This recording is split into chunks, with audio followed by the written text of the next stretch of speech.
Welcome to the Hope Talks podcast, Conversations for Special Needs Families. This is a space where we talk about challenges that families have, and we provide information and resources to help you get hope, not only now, but also into the future. I'm your host, Julie Cadman, co-founder of Healing Complex Kids and co-author of the Pathway to Hope Resource Guide for Special Needs.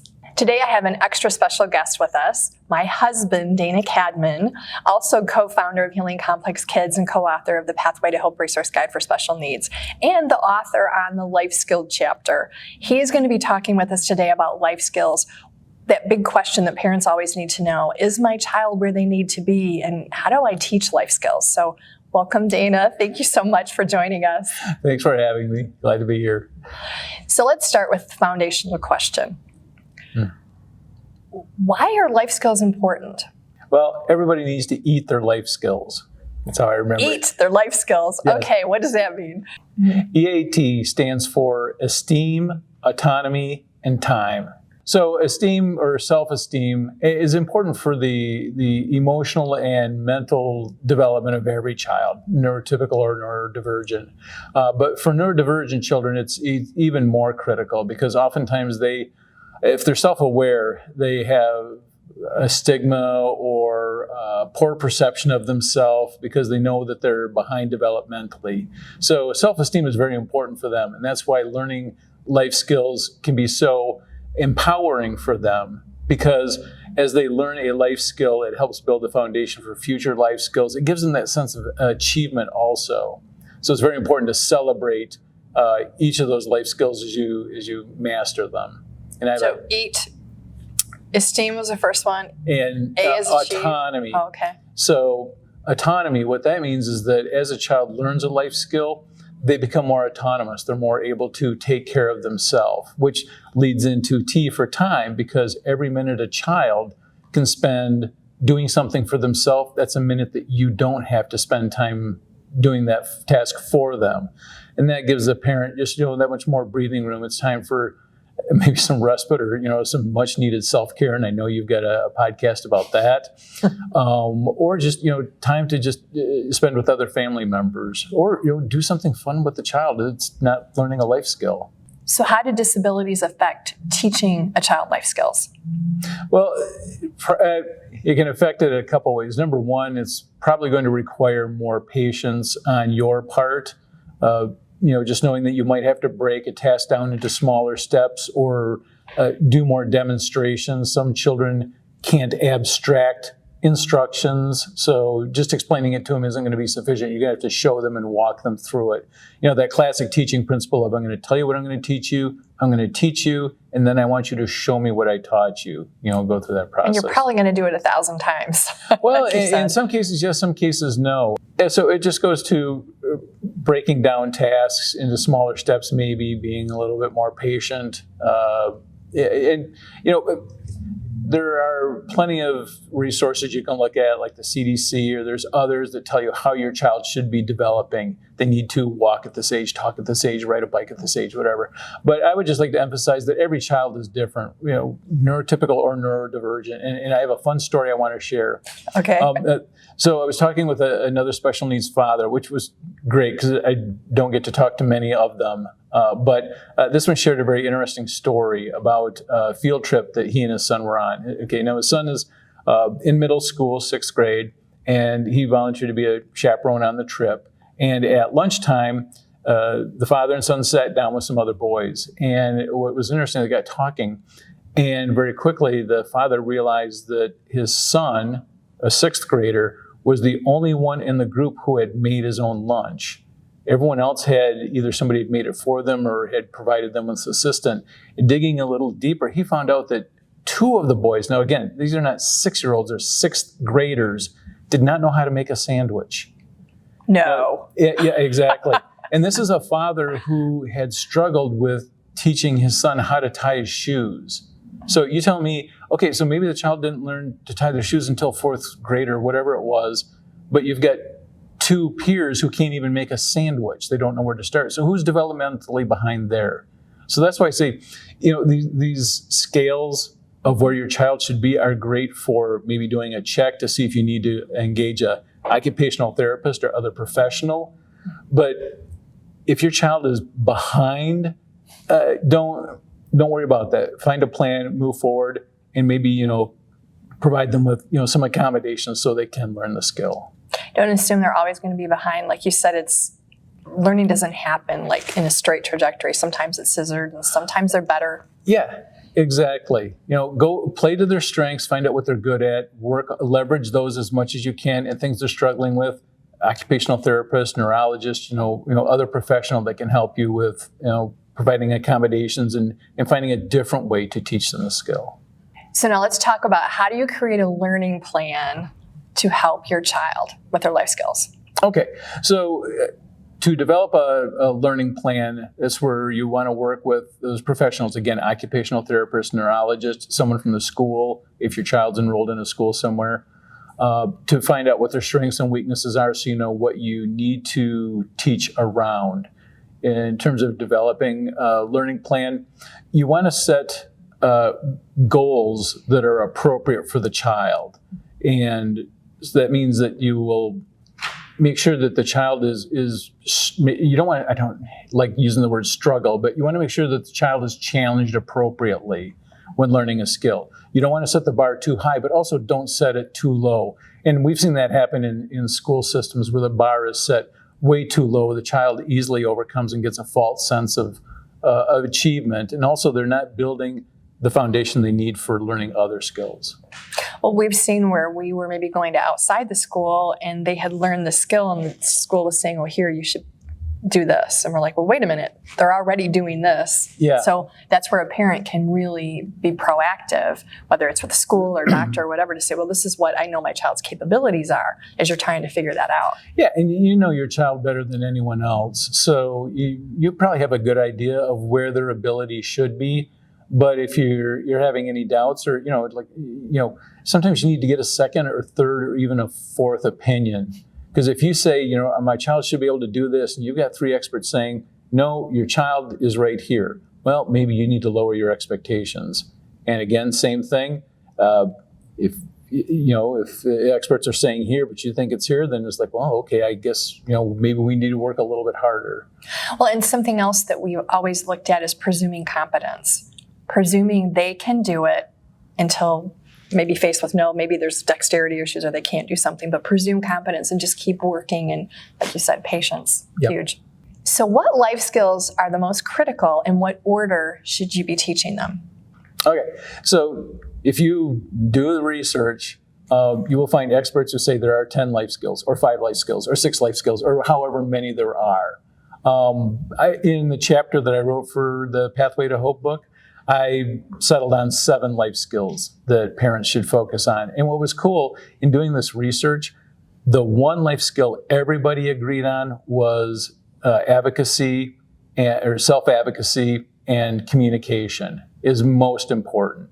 And I know you've got a whole We just did, so self-advocacy and communication, what's the difference? Tell me.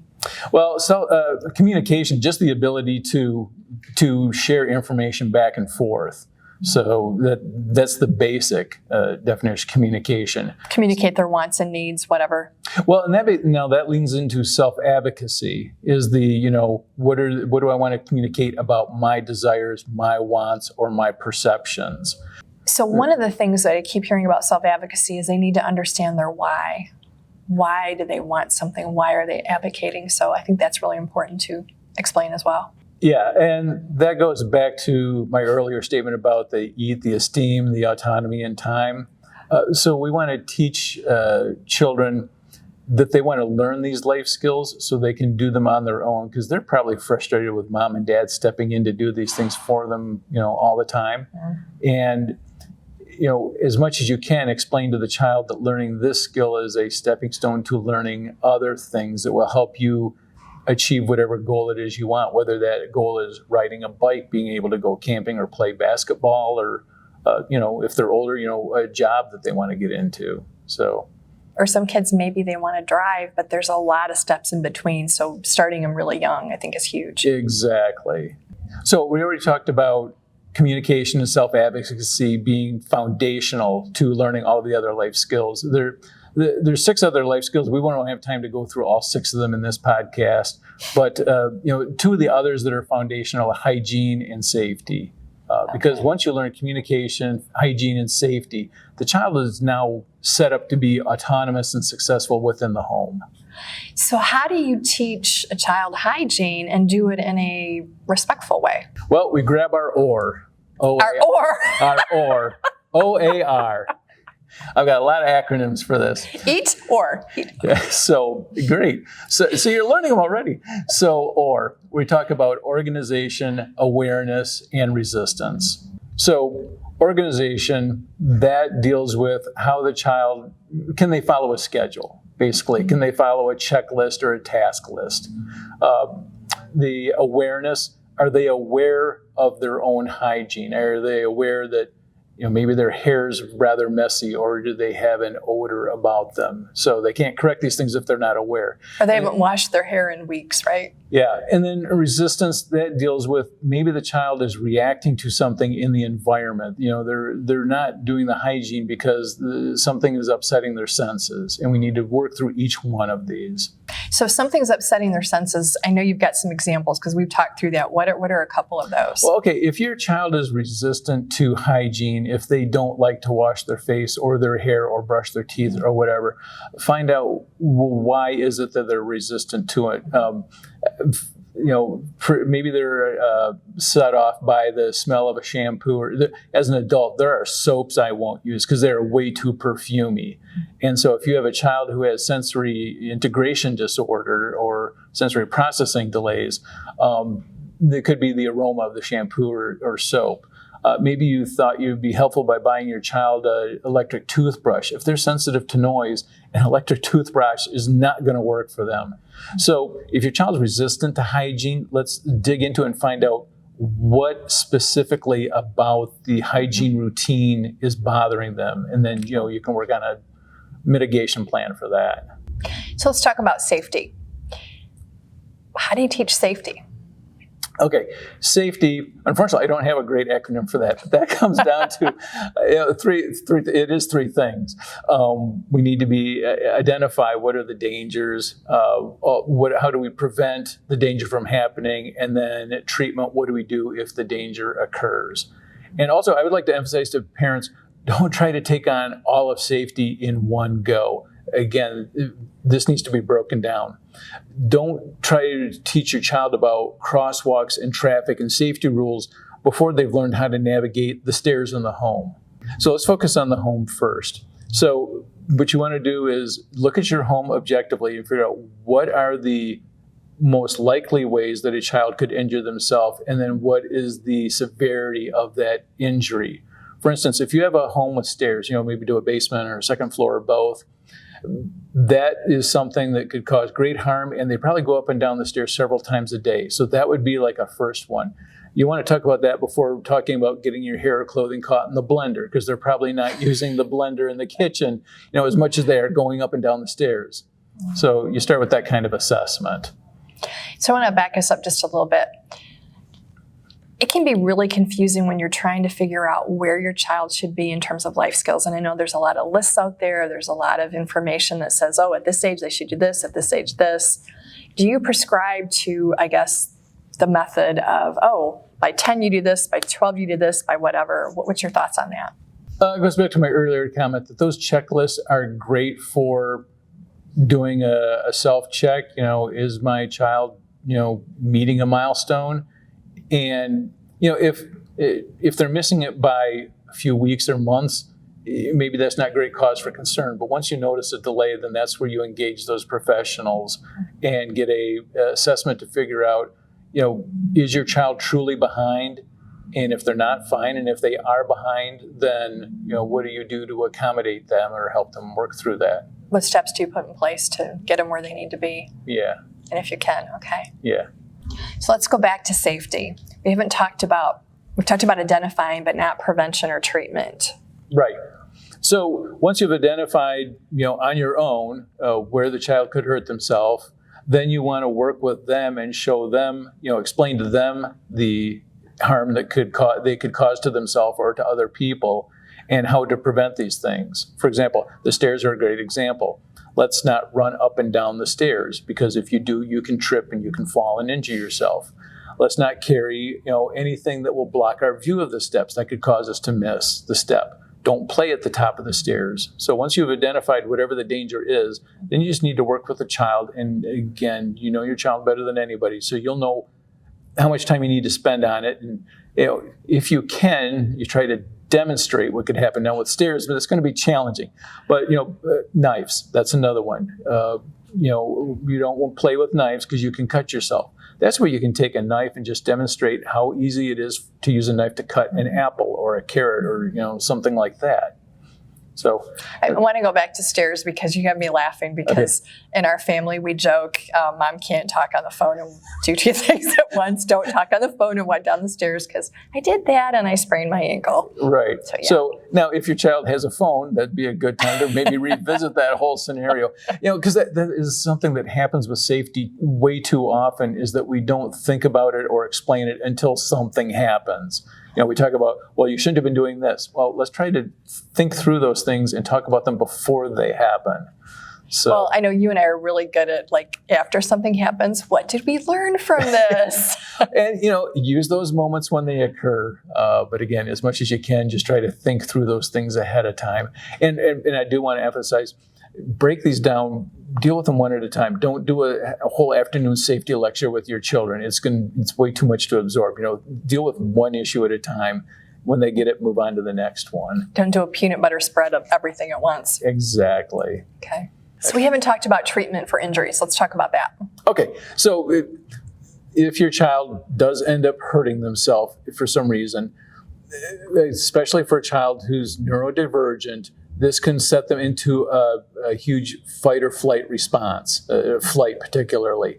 And we want to make sure that they have the ability to treat themselves so that they can calm down more quickly. So in the example of if they were to cut themselves, show them how to put a bandage on. If you cut yourself, if you start bleeding, this is what you do. And practice putting on a bandage. Or if you burn yourself, run it under cold water. Show them how to. Don't show them how to burn themselves, but show them how put your hand. What to do. Yeah, grab an ice pack out of the freezer, or just turn on the cold water faucet and do that. So those simple kind of things. So when it comes to danger, we really want to be able to teach them to prevent it, teach them what to do if they get injured, teach them what to do. Okay, here's how you would treat, just simple things. But what about our children who are non-speaking and who are really struggling? I mean, what do you do there? Well, again, you have to gauge all of this training of this life skill of safety to the child. If they are nonverbal or very cognitively impaired, their ability to absorb this information is going to be very difficult. So again, working on what are the most common ways, most likely way they are to injure themselves, and then how do you prevent that? How do you make sure that you don't injure yourself? It might be as basic as don't pick up something unless you ask first. You might have to get that basic with the safety instruction. Well, and families may need to get to the point where all the knives are out of reach so that you don't have to worry about that, because a child may pick it up and cut themselves. And that's basic parenting, whether a child's neurodivergent or neurotypical. You put the plugs in the electrical sockets, you put the knives up high, you use plastic instead of glass, all those, common tips. So how do parents know if their expectations are age appropriate, making sure they're not too high or too low? Well, if a child is struggling for a particularly long period of time, or if they're just melting down as they try to, accomplish a particular life skill, being more frustrated than what you would expect, that's where you want to get those professional assessments and maybe determine if this life skill is appropriate for your child at this time. Going back to professional assessments and going back to as families, we spend so much money trying to get our children to be as independent or to be as healthy as possible. When we look at free supports, where would you go for that? Free supports, well, your school system, if your child's enrolled in a school, that's a great place to start. And they can often recommend other resources as well. Plus, when you just do a regular visit with, if you get a pediatrician you're going to, or a neurologist, or whoever it is that you're seeing, ask them for recommendations as well. For community resources. And also, even if you're homeschooling, you are also eligible for certain supports. You can still contact the school and get help there too. Well, and as you've taught so many people, you can ask other moms, because moms know stuff. Yes, we do. So how can parents keep moving forward with life skills training, especially when they're in a situation where the progress just seems like it's super slow? Well, it's very important for parents to understand, again, every child is different. Their child is different from every other child. So don't compare your child to other children or to milestone charts, where they're at. The end goal here is to get across the finish line. And it's not really important, how long it takes. Yes, it's frustrating and wearing and tiring when things take longer than they should. But the ultimate goal here is to make sure that your child learns a skill, so it establishes the foundation so they can learn the other skills and get across that finish line. And then celebrate, particularly the big ones, riding a bike, tying a shoe, whatever it is. If there's a particular ice cream they like, or, pizza night, or, whatever, celebrate these milestones when you hit them. Family movie night. Yeah, it doesn't have to be a big grand gesture. Just maybe it's a hug and just, you did really well. I'm really proud of you. Exactly. Are you proud of yourself, right? Dana, this has been so good. Really good information. Thank you so much for sharing about life skills. And I know we've talked about putting together a life skills guide that will have some of the information, though, even though we keep saying every child is different, it's still helpful to know here's where they should be so that you can figure out, what do I do? Who do I go? So if families would like to have that, we do have the life skill guide. So just put life skill guide in the comments and we'll get that to you. Okay. So thank you again. Oh, thank you. For parents listening, I hope you take away not just the information, but also the encouragement that you are not alone in this. To take the next step, grab your copy of Pathway to Hope Resource Guide for Special Needs on Amazon. It's a roadmap filled with strategies, tools, and encouragement to help your family thrive. And for a personalized roadmap, check out the Hope Recovery Map on our Healing Complex Kids resource page. It guides families step by step with tailored tools and resources. And don't forget to follow us on YouTube, Instagram, and Facebook, where we share more tips, stories, and updates to support you every step of the way. If you found today's episode helpful, please share it with another family who could use some hope. Together, we can make sure no family feels alone in teaching this important information. Thank you so much for joining us today. Remember, progress may be slow, but every step forward matters. And no matter where you are in the journey, there is help, there is support, and there is hope.